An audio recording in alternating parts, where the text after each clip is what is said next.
So, you got a work trip coming up, you're going to be away from routine, from the house for the next few days. And we already know how this story goes. You've got no access to a gym, potentially.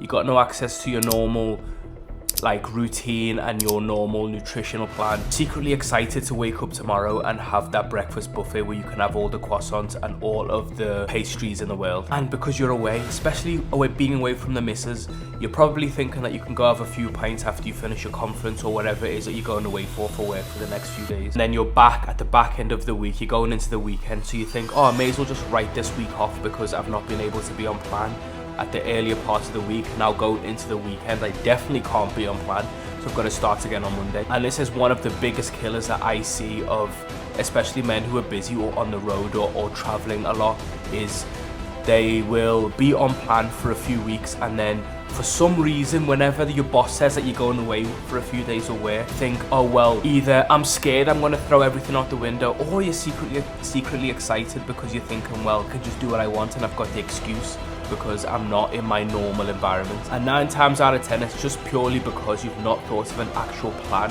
for when you've gone away and you've been reactive instead of proactively thinking of what's going to happen while you're away. Now, if that's you I'm speaking to, I'm going to give you the exact plan that I would give to any of my clients who are on the road a lot. And by the end of this video, you're going to know exactly what you need to do whenever you're going on a work trip away, so you don't lose all of your hard work and have to keep restarting on a Monday. Like I've said before, here's where a lot of men go wrong. They think that these work trips are just an excuse to fob the whole week off. So they don't even try, they don't prepare, and they don't think of the things that are gonna come. Now that's the soft lad move to do. Here's what we're gonna do instead. Because just because your environment has changed, it doesn't mean that your routine has to completely go out the window. Do we have to make adjustments? Yeah, of course you do. You're not in your normal environment. But it's a bit soft to think that you have to completely rip the whole game plan apart because you're not at home for a few days. Now, if you say it out loud, it probably sounds a little bit stupid, but I'm not going to sit here and guilt you or shame you into thinking that you're doing something wrong. Instead, I'm just going to give you a plan that you can go and actually follow the next time you're away. So, first thing you're going to do is you're going to make sure that you hit your protein every single day. Now, you're not going to be at home where you've got your home comforts, where you've got your home cooked food, where you've got ability to prep and all those kind of things. You may not even have a kitchen where you're going when you're away, but what you can always try and do is make sure that even though everything else may change and you may not track everything else even because you don't know how many calories and macros and things, all you need to look for is single ingredient high protein foods. You can find them anywhere and they're going to be easy to track. So even when you're going downstairs to the buffet, what you can do, rather than thinking, right, where's the croissants, where's the pastries, where's the cereal, the first thing you're going to look for is anything that is high protein and is a single ingredient.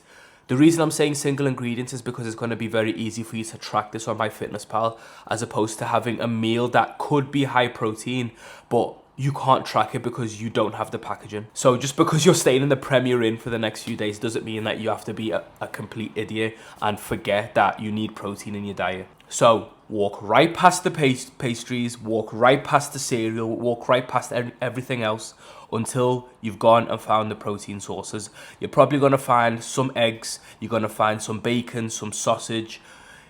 If it's something that's a little bit more continental, whatever, you may find some meats, some ham, some chicken, hopefully if you can, obviously in an ideal world, but you're going to skip the pastries first and make sure you sort your protein out first. And the same thing when you're going out for dinner. If you've got some sort of meal at the end of it, or the business meeting or whatever you're going to involves food, same thing again.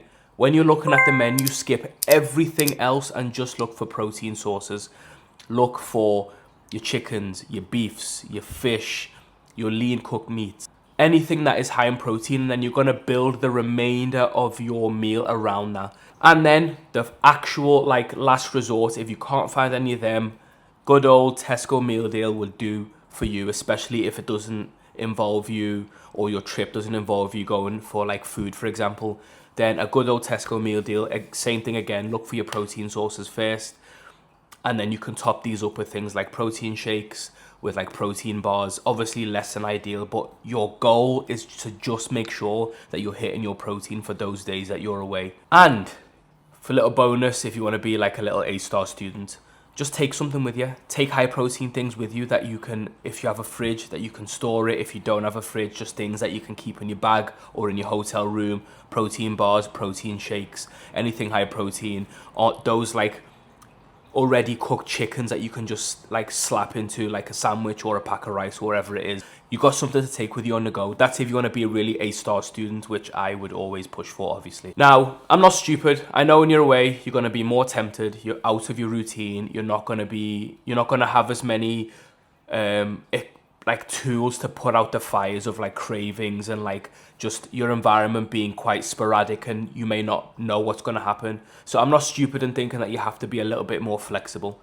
So what I always tell my clients to do, and what I would recommend you to do as a step number 2 while you're away, is to make sure that you preempt and plan 2 danger meals. So what do I mean by that? So trip that you go to, you should have a buffer to have 2 danger meals.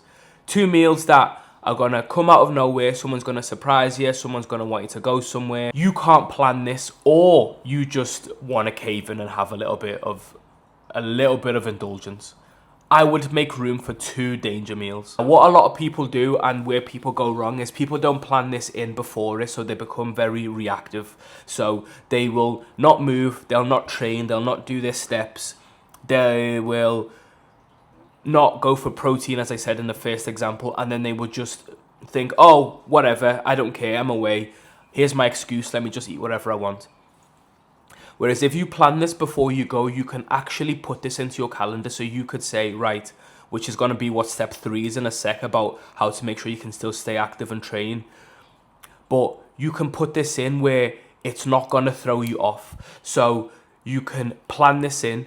You can make sure that on the day you plan it in, that you train, that you get some steps if you can, whenever you got a break, extra steps, that you maybe do some extra cardio, that you maybe you change your day, you maybe eat some less calories, you change your day in a way that you going off plan doesn't mean that you completely go off the rails. So I want you to decide this before you go. I want you to decide this before you're 5 pints deep. I want you to decide this before you are sleep deprived and your hormones are everywhere and you're like, oh, I just want everything that's close to me. Decide this before you go away and plan it into your calendar. Because like I said before, the actual problem isn't that you want off-plan meals. The actual problem is that the off-plan meals leads to you going over your calories and overindulging, which then leads you to feel guilty, which then leads you to say, well, scrap this week and then I'm going to start again in 4 days. And you've just had a 5-6 day food bender because you've just not been smart. So the last thing, like I said before, is especially on these days that you're going to have your 2 off-plan meals, I wouldn't have both of them on the same day. I would spread them out over the course of 2 days. And what you're going to make sure that you add on top of this is you make sure that you get some sort of movement, whether that is training, whether that is cardio, whether that is additional steps. Whatever it may be, I need you on these days, especially when you're going to have your off-plan meals or your danger meals, is to make sure that you have activity in those days. If you cannot find, or if the hotel you're staying in does not have a gym, then I need you to either, if you can, go and source one close to where you're staying. Most hotels tend to be in a city centre and tend to have gyms around there. But if you can't do that for whatever reason, you need to find a way to have a 20 or 30 minute block in your day that you can either go out and get extra steps, that you can train in your hotel room, that you can maybe go on a run, something to increase expenditure. So then when you then go and have these 2 danger meals, then you have this buffer that you can still stay within your deficit if you are dieting. What it's also going to do is it's going to stop you from falling off plan with your schedule or your training split. As I said, if you can't go to the gym and you can't source one, then be smart, speak to your coach, speak to whoever's got the plan for you, or just say, right, can I do something else? Can I go for a run? Can I go for a long walk? Whatever it may be, just make sure that activity and expenditure is still high for those 2 reasons of staying on plan with your expenditure and giving yourself a bit of a buffer, especially if you're going to have those 2 danger meals. Your protein has been sourced. You've got to make sure you stay on top of that. Your activity is sorted out, you're definitely going to stay on top of that to give you then a buffer for those 2 danger meals that you may and probably will end up having while you're away. And this is exactly how I would plan a trip away and what I'd give to my clients as a bit of a game plan while they're away. So when they come back, they don't have any guilt, they've not fallen off plan, they're still probably going to come back and make progress, and they know what to do every time going forward to make sure that going away doesn't or isn't the thing that throws them off plan, because it does not have to be. And if this information was useful and you want a little bit more help or personalized help, there's a link in my description that's going to take you to my Instagram. If you just DM me the word formula over there, I'll be able to help you out. I'll see you on the next one.